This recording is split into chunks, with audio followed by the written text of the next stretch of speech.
Abbiamo presentato una mozione perché il governo e le istituzioni europee istituiscano finalmente il reato dell'utero in affitto. È una prassi abominevole che fa già nascere un bambino orfano della madre. Noi questo non lo possiamo tollerare e vogliamo che finalmente venga fatta una chiarezza normativa. Speriamo che il nostro appello venga accolto da tutto il Consiglio regionale e che poi il Parlamento legiferi in tal senso. Io sostengo con convinzione questa mozione perché mi chiedo che fine hanno fatto le femministe quando ad ogni stupidaggine sollevano scudi e in questo caso che è un vero uso dell'utero della donna non commentano, sono completamente assenti.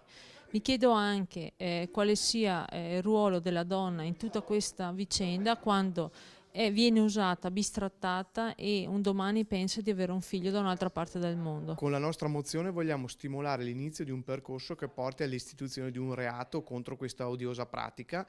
Vogliamo sostanzialmente che non apra anche in Italia una filiale del cosiddetto di questo grande supermercato mondiale di bambini.